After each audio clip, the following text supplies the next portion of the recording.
It's a very good thing that they called it the God particle. It seems somebody wanted to call it the goddamn particle, so they just put God particle, and that's a very clever ploy, marketing ploy.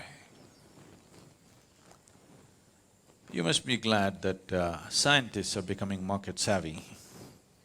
They've always been, in a subtle way, now they're getting little overt. So, for most people, their idea of science is just the new telephone model that's coming up. The next model of iPhone is their idea of science. All these people who never ever were interested in any kind of physics, now talking about particle physics world over, everybody is talking about particle physics. That's an achievement. Breaking a proton and coming up with a boson, is that an achievement? That needs to be seen. But it's definitely an achievement that suddenly the whole world, at least the educated part of the world, is thinking particle physics. That's an achievement. That's a good achievement. At least people are thinking of science as not a way of milking the existence. Not entirely, at least a little bit. They're willing to spend $10 billion just to know something. I like that. There is right now no technological use, but they're willing to spend $10 billion and 30 years just to know something. That sounds very spiritual to me. It usually doesn't cost that much, but so, having achieved one thing, having made a social goal, scientifically, what does it mean? In yoga, we see it this way. Existence is like this. There is something called as sthula, sukshma, shunya, shiva. Sthula means the gross existence, physicality is sthula. Everything that you can see, everything that you can sense through five sense organs, everything that you can see, smell, taste, hear and touch is considered sthula. This can be analyzed with your intellect and understood and grasped. And this is always made of, as we know today, of anu or atoms, because it's physical in nature. It's a complete building block of existence is an atom. And if it's made of an atom, once enough number of atoms are there, we can touch it, we can smell it, we can taste it, we can see it if it becomes big enough. Initially in a microscope, after that with our bare eyes, we could see it. But if it goes beyond the perception of the five senses, but still it is physical in nature, we call it sukshma. So when you enter into sukshma, it is still physical, but you are not able to grasp it. Do what you want, you cannot grasp it through five senses, nor can you analyze it through your intellect. That dimension, if you approach it, we call it vishesha jnana or vishesha jnana. That means an extraordinary knowledge. Gyan or jnana means knowledge, vishesha jnana is extraordinary or significant knowledge. So vishesha jnana is referred to as vigyan.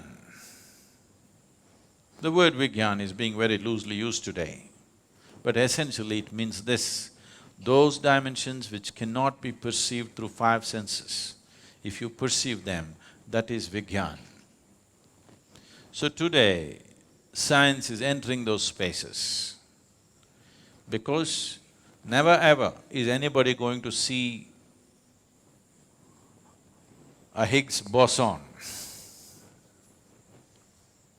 They're only going to see its footprint. Even now they only saw the footprint, they did not see a Higgs boson. But because they see the footprint, they believe he is there. Somebody's gone by, they left the footprints, we have not seen the man, but we know it's gone by. We go into the forest, we see the pug marks and we say, okay, there is a tiger. We haven't seen the tiger.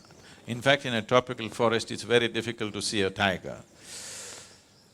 But we will see pug marks here and there.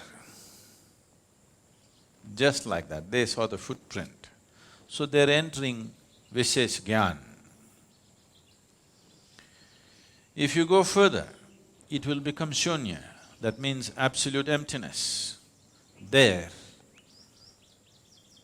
your intellect will be completely useless.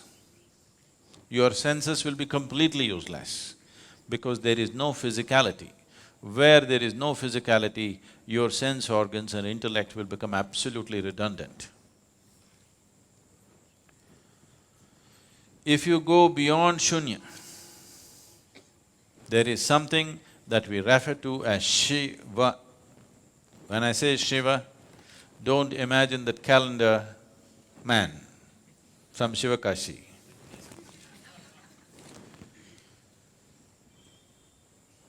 Shiva means that which is not. If you touch that which is not, we have always seen, it is not physical in nature. It is not physical in nature means it does not exist, but it is opaque. How can that be? It is not in the realm of your logical mind. Today, modern science believes the whole existence has to oblige to human logic, which is a very limited way of approaching life. The whole existence will not oblige to human logic. You think you can fit the whole existence into your head. No, your head fits into the existence will not fit into your head. Your logic can analyze the physicality of the existence. Once you cross the physical dimension, your logic is completely out of its realm. So, because this is a dialectical culture, the same science has been expressed in story forms. I cannot go into the whole story, it's a long story.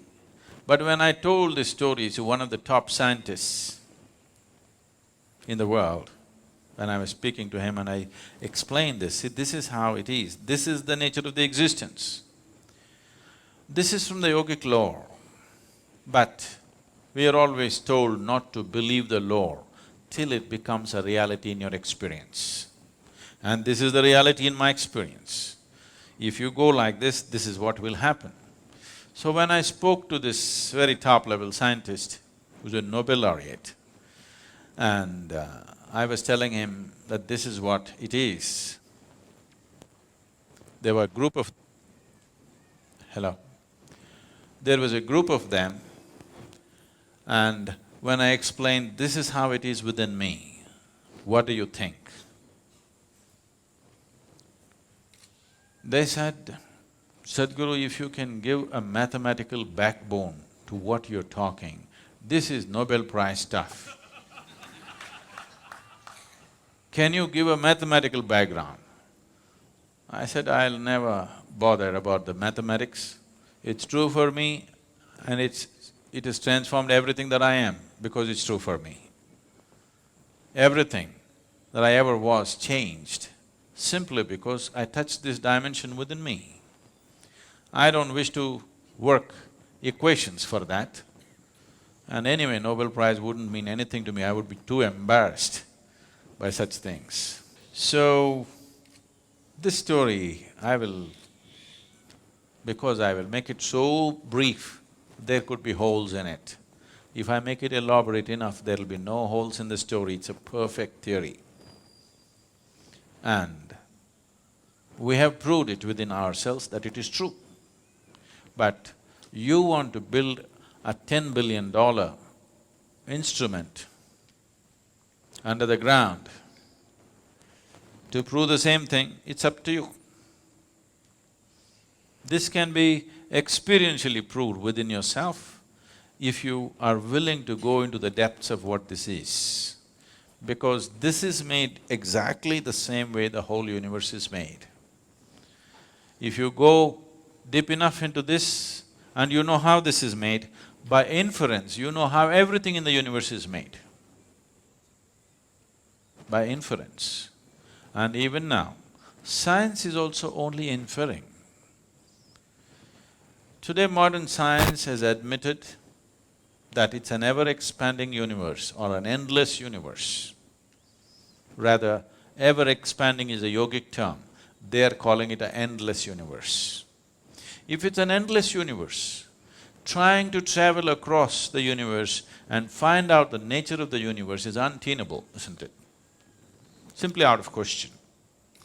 The only way you could know the nature of the universe, nature of the creation and the source of creation is by going inward, because whatever you ate in the morning,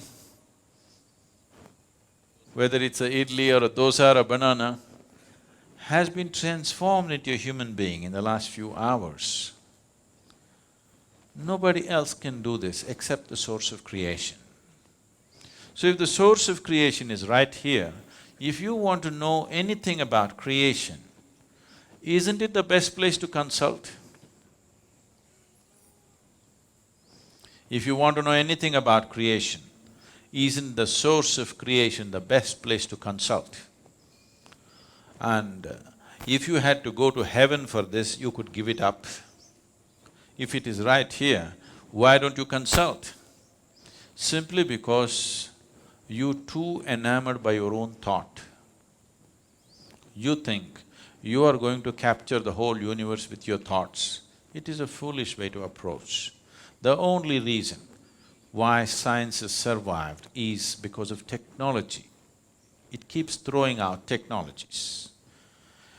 If no technologies were coming out of science, they were just talking about all the things that they have been talking, people would have beaten them down for the money that they spent. And it's happened in the past, when there were no technologies and people just spoke science, they were beaten down, isn't it?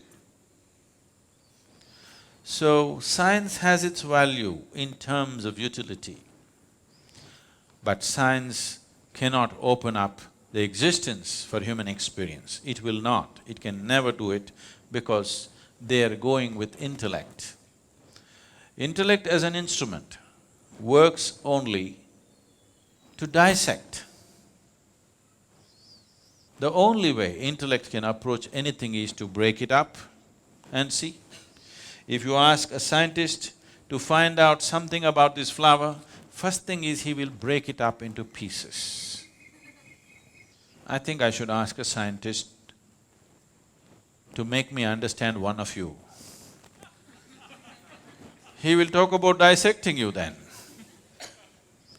If you break this up, you may know many parts of this.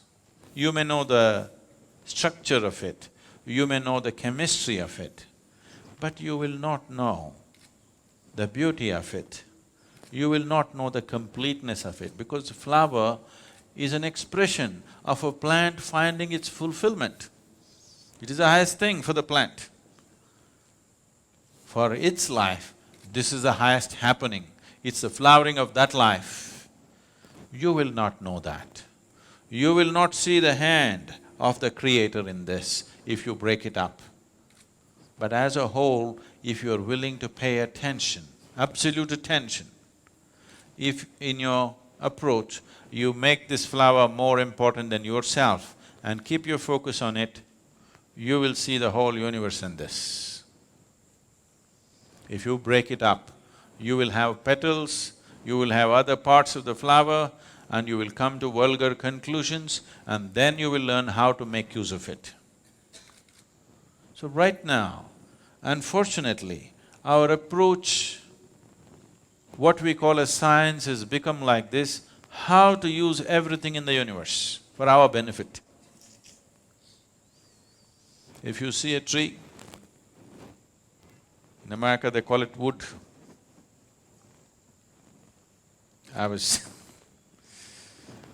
This happened when when I was in college. This happened about 4 years ago when I was in Mysore. For the first time, I conducted a program after many, many years. And all kinds of people turned up. My teachers from school and college turned up. They wanted to see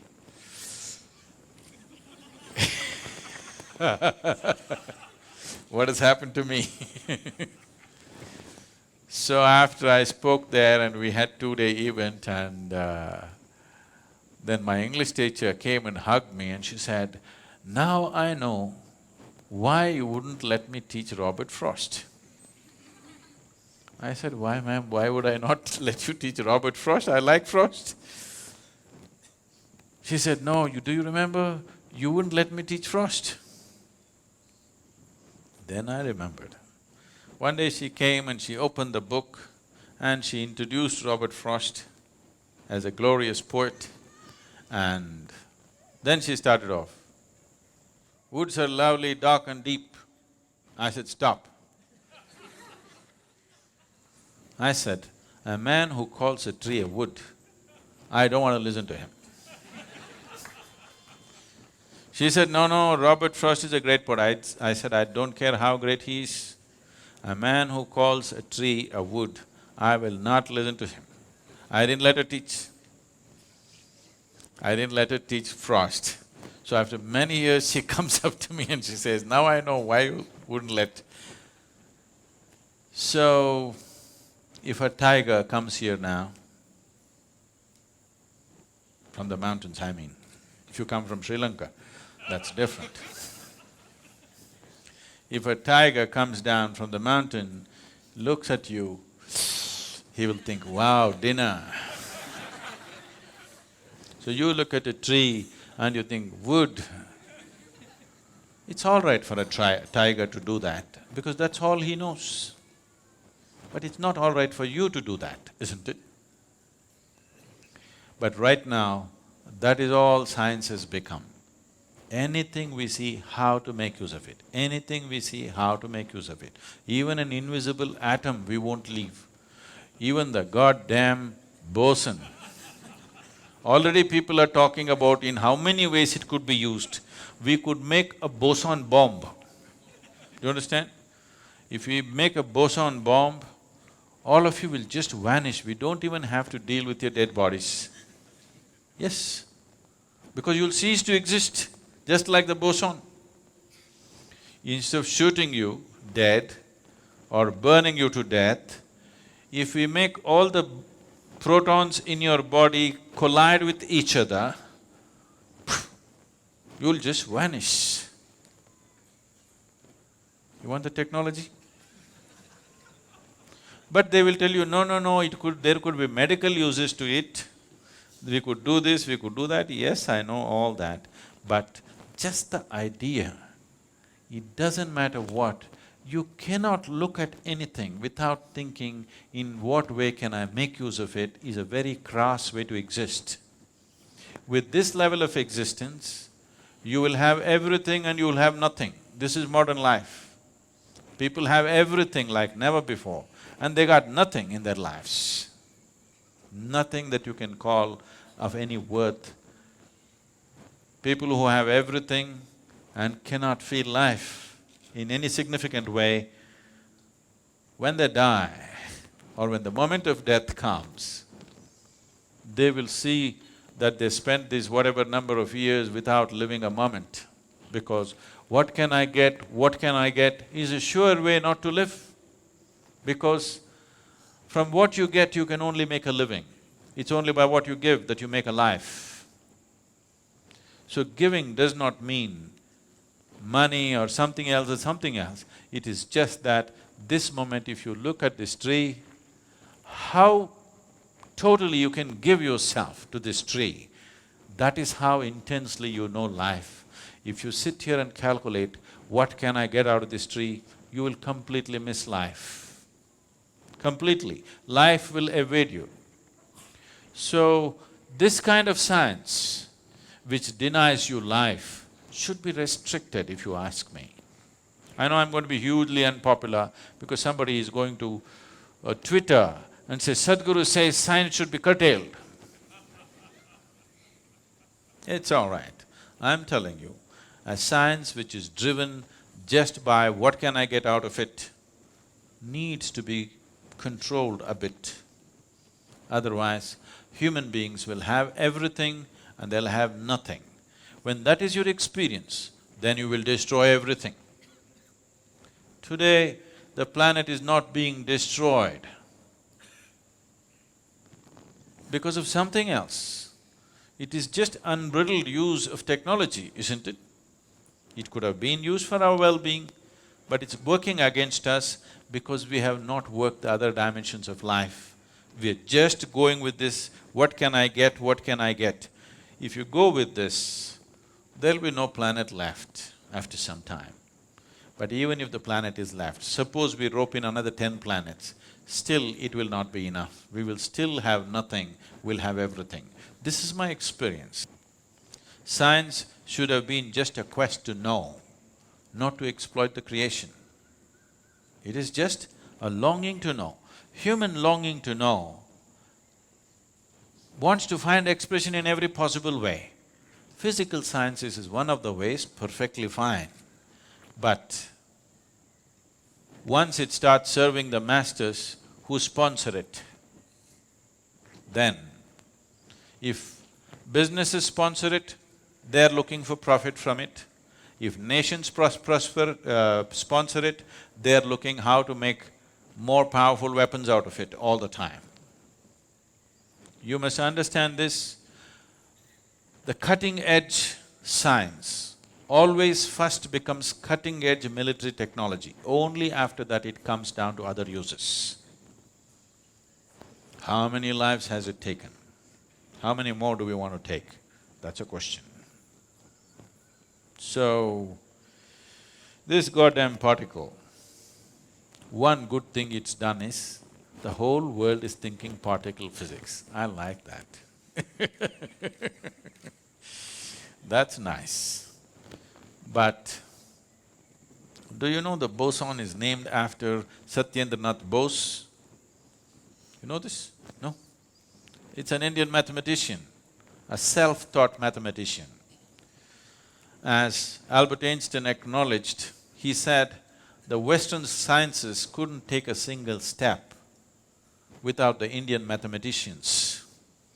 The fundamentals of mathematics came from the East. But always here, the other ethos of the culture said, you should not do anything that's exploitative to nature, because nature was seen as Mother Nature. You don't go about raping Mother Nature. You take only what you need, nothing more. Because of that attitude, this science was not converted into technology, and that is the wisest way to handle science. Just as a quest, a tool, a way to know, and nothing beyond that, and technology must be really controlled. What is absolutely needed, that's all that should be done. This unbridled usage, already people are talking how to use the boson that they have not seen. When we can use the atom that we have not seen. So it doesn't matter what you see, you're thinking of how to use it. This attitude, unfortunately, has been further fueled by the attitude of science. This need to be checked, otherwise it will be our nemesis. It will for sure be a goddamn everything.